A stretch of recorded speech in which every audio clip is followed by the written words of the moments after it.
वज़ीर-ए-आज़म शहबाज शरीफ ने नोटिफिकेशन से मुताल्लिक मुख्तलिफ क़यास आराइयों और इसमें मुबैना ताख़ीर के बाद आज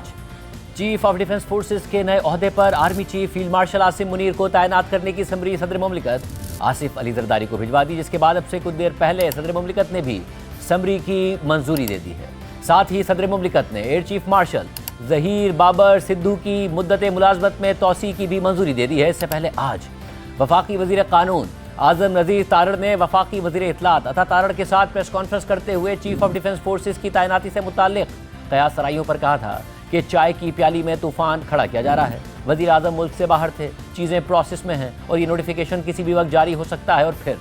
इस प्रेस कॉन्फ्रेंस के फ़ौरन बाद ये खबर सामने आई कि वज़ीर आज़म ने चीफ ऑफ डिफेंस फोर्सेस की तैनाती के लिए सदर मुमलिकत को समरी भेज दी है। इस हवाले से जारी होने वाले वज़ीर आज़म हाउस के एलामिये में कहा गया है कि वज़ीर आज़म शहबाज शरीफ ने फील्ड मार्शल सैयद आसिम मुनीर की बतौर चीफ ऑफ आर्मी स्टाफ और चीफ ऑफ डिफेंस फोर्सेस तैनाती की समरी की मंजूरी के बाद ऐवान सदर को वो समरी भिजवा दी है। और field marshal Asim Munir chief of army staff के साथ साथ चीफ ऑफ डिफेंस फोर्सेस भी होंगे और उनकी तैनाती 5 साल के लिए होगी। इस तैनाती के साथ फील्ड मार्शल आसिम मुनीर मुल्क के पहले चीफ ऑफ डिफेंस फोर्सेस होंगे। एलामिये में मज़ीद लिखा है कि air chief marshal Zaheer Ahmad Babar Sidhu की मुद्दत मुलाजमत में भी 2 साल की तोसी की मंजूरी दे दी गई है और इस तोसी का इतलाक उनकी मौजूदा 5 साला मुद्दत के मार्च 2026 में मुकम्मल होने पर होगा। और इसके बाद अब से कुछ देर पहले सदर मुमलिकत ने समरी की मंजूरी देते हुए फील्ड मार्शल आसिम मुनीर को बाज़ाब्ता तौर पर चीफ ऑफ डिफेंस फोर्सेस और आर्मी चीफ तैनात कर दिया है। इस सारी सूरत हाल में आज ऐवान सदर में army chief field marshal Asim Munir ने सहाफ़ियों से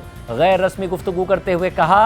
कि सब ठीक है, सब आपके सामने है, चीज़ें बेहतरी की तरफ जा रही हैं, पाकिस्तान यहाँ से अब ऊंची उड़ान की तरफ जाएगा। एक तरफ ये सारा मामला है कि जिसकी वजह से नोटिफिकेशन जब लेट हुआ तो ये क़यास आराइयाँ की जा रही थी कि दरार पड़ गई है, हुकूमत कुछ ना कुछ सोच रही है। तहरीक इंसाफ के साबिक रहनुमाओं की तरफ से कहा गया कि जिस तरीके से जनरल फैज़ हमीद को ISI के चीफ से हटाए जाने पर एक दरार पड़ गई थी, इस किस्म की कोई दरार पड़ गई है, मगर हुकूमत ये दावा कर रही है कि कुछ ऐसा नहीं है। हुकूमत और इदारे एक ही पेज पर हैं और ये एक प्रोसेस का मसला था जिसे हल कर लिया गया है और अब तैनाती हो गई है।